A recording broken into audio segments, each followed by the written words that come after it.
नमस्कार, मेरा नाम है डॉक्टर पुरु धवन और आज इस वीडियो में हम बात करने वाले हैं बेड सोर्स के बारे में।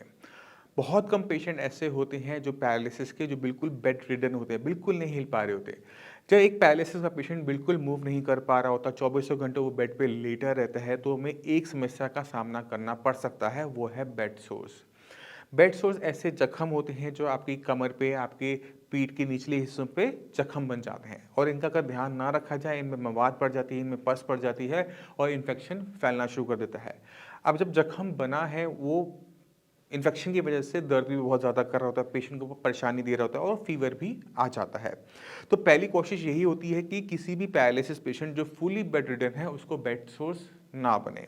उसके बहुत सारे तरीके अक्सर पेशेंट्स को बता दिए जाते हैं, घर वालों को बता दिए जाते हैं। मैं दोबारा से रिपीट कर देता हूँ। तो पहली चीज़ क्या बोली जाती है कि पेशेंट को आप करवट दिलवाते रहो, क्योंकि हमारा जो ब्लड सर्कुलेशन है वो पीठ के पीछे भी चल रहा है।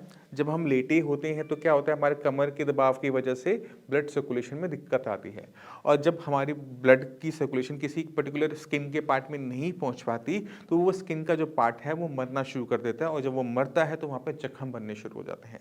तो जब हम किसी को करवट दिलवाते रहते हैं तो ब्लड सर्कुलेशन बेटर चलता रहता है। तो पहली चीज़ है करवट। दूसरी चीज़ होती है कि हम वहाँ पर हाइजीन भी मेंटेन करें। अगर पेशेंट मान लो 2-4 घंटे लेटा हुआ है, वहाँ उसको पसीने आ रहे हैं, तो पसीने से भी स्किन खराब हो जाती है।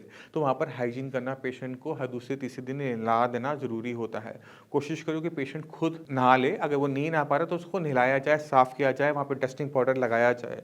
तीसरी इंपॉर्टेंट चीज़ होती है वो है एयर मैट्रेसेस।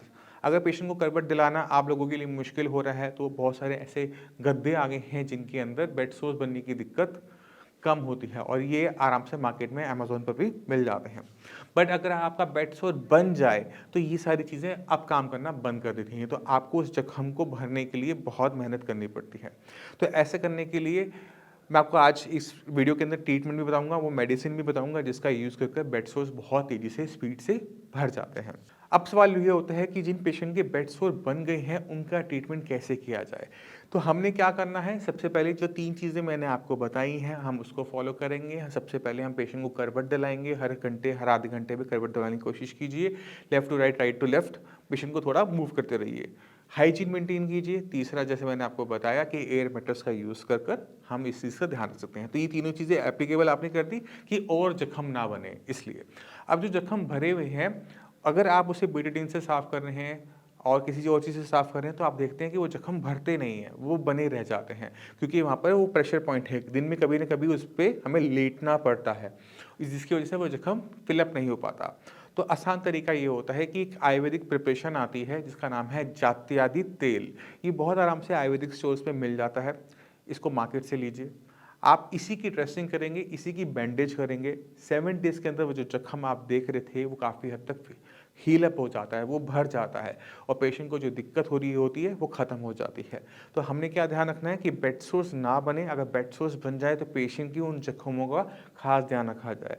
जो पेशेंट डायबिटिक हैं, उनको स्पेशल ध्यान रखना चाहिए अपने पैरों का भी, क्योंकि पैर की जो एड़ी होती है वो कहीं न कहीं बेड पे, गद्दे पे लग रही होती है और वहाँ पे जख्म बनने शुरू हो जाते हैं। और पैर के जो जख्म होते हैं डायबिटिक पेशेंट में, वो बहुत कष्टकारी होते हैं।